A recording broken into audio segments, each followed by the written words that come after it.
And yeah, it's a pretty awesome story. Like you worked for him at one point, doing general contractor type work. And I noticed something as you were talking. There was two main themes to what you're talking. I want the people that are listening and the people that are watching to really hone in on that. Number one is you ask lots of questions. Like, you're a question asker, and when you're into something, you like keep digging. For example, like the guy that was the first guy you went to work with in the insurance stuff, he noticed that you were asking lots of questions. He noticed that you were interested in what it was. And then as you got into it, you kept asking more questions. You got into a little commercial stuff and like, okay, I'm asking questions about that. Like, you're a big person on like gaining information and kind of a sponge for that. Is that something that's always been that way for you?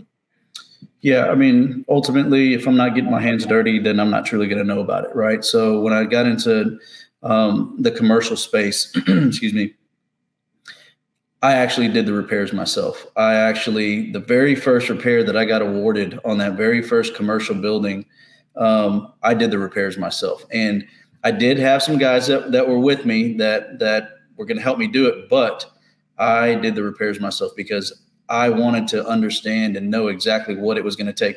Of course, I had some guidance from manufacturer reps, and I asked them a lot of questions. I wanted to get more training. I wanted to know about the products.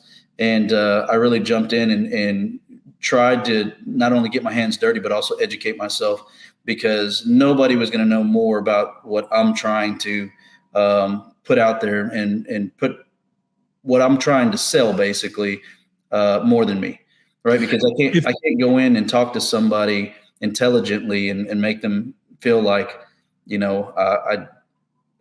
I don't know what I'm talking about.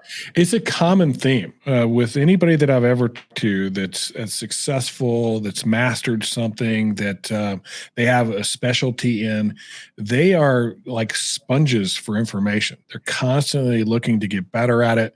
They don't ever think they've like achieved perfection and just sit back on things. They're constantly still going after it. And it's something I've always noticed about you from the very first time we ever met. You were drilling me from day one.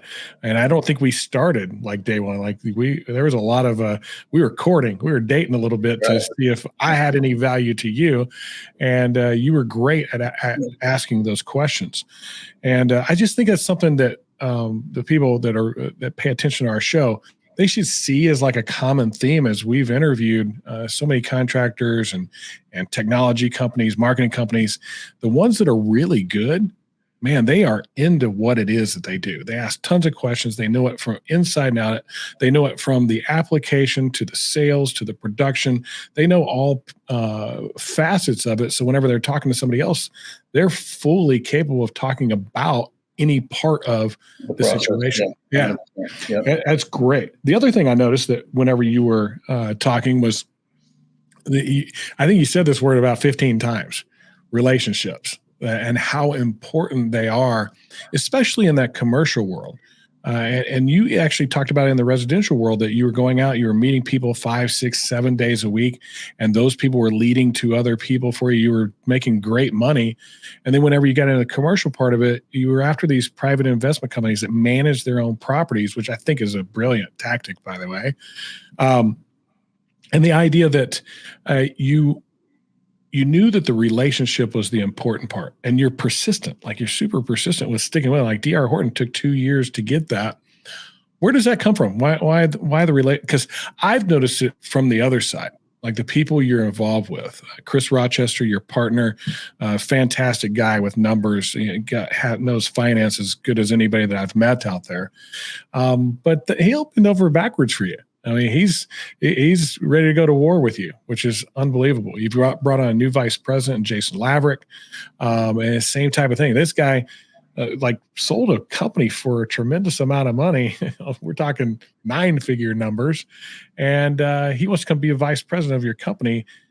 That's that relationship thing with you. Why is that so important?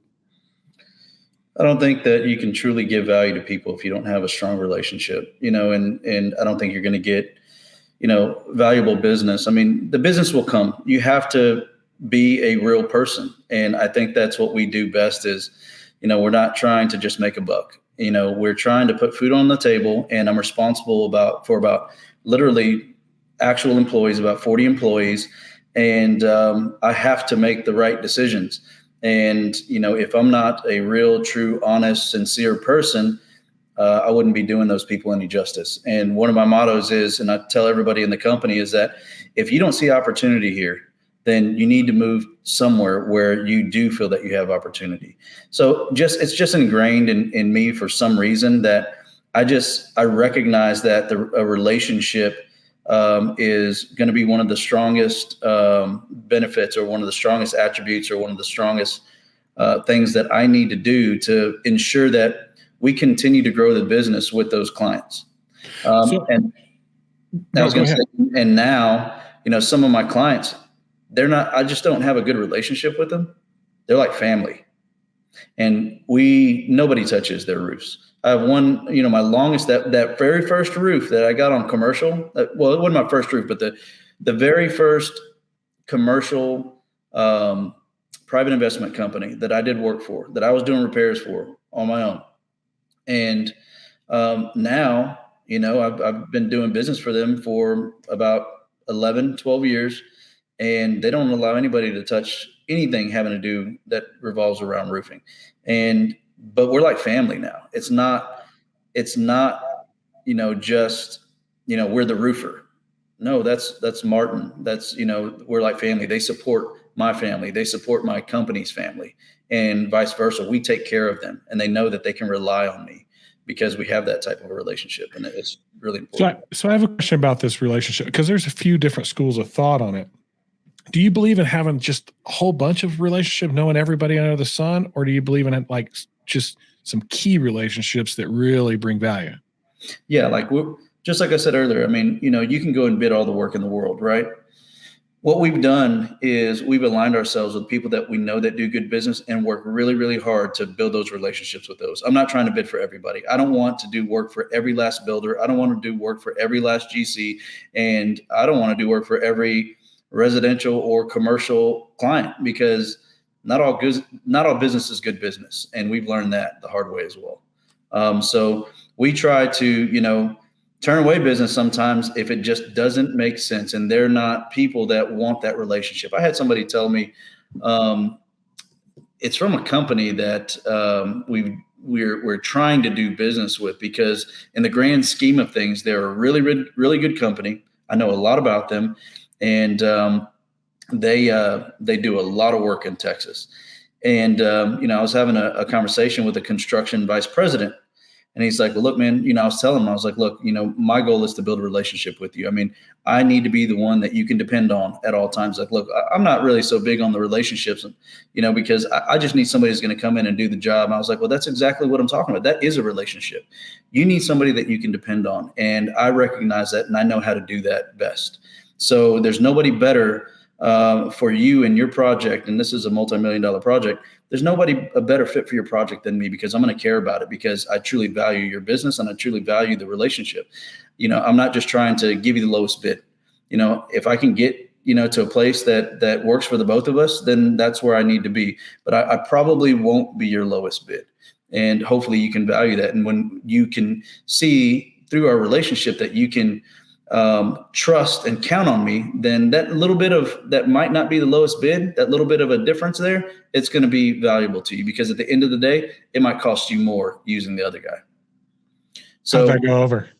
Yeah, we're still in talks with that. Well, we've been bidding quite a few projects with them, but they, in multifamily, we bid out, it might be a year and a half before we actually, from the first time that we actually bid it to the time they actually break ground. Yeah, it's one of the biggest challenges, especially when you're working with those builders that do, volume houses or volume multifamily. It kind of comes down to a price thing. They're answer to a big corporation.